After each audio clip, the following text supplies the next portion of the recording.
Well, Marvel Studios has revealed the new chronological timeline on Disney Plus for the MCU. And of course, there is some confusion because there is some missing pieces of content. And also the placement of some of these, so let's get to that.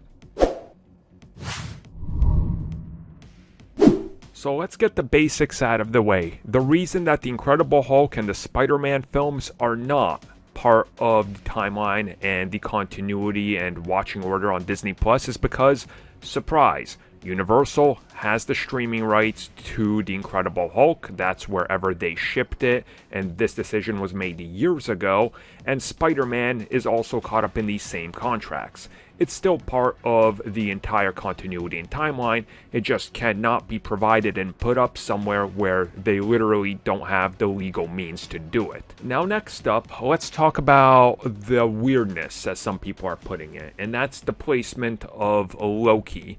Because according to the official timeline now, it goes Avengers Infinity War, Avengers Endgame, LOKI, WandaVision, The Falcon and the Winter Soldier. So, do you guys see why people are confused now? So for the purposes, I will actually use the thumbnail I just made before this as the easiest explanation, really. So if you see LOKI, how it's pointing back at Endgame, that's because it connects directly to it, because of the time travel.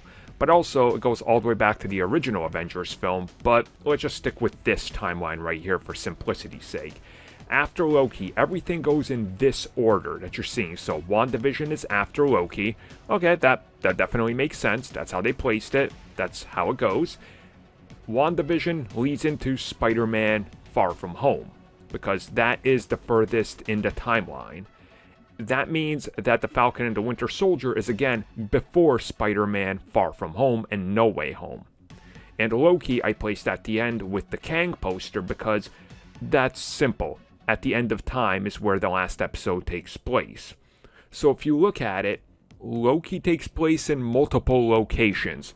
After Avengers Endgame, at the end of everything, during the original Avengers, in different timelines. So it's sort of, I guess, hard to explain for somebody that's new, but if you just watch it in the suggested order, it does make sense.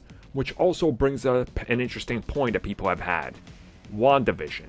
The placement of that is definitely interesting because of the ramifications of everything that happens in LOKI. So does that factor in? Is it somehow going to explain some of the things in WandaVision that don't make sense? Some big question marks?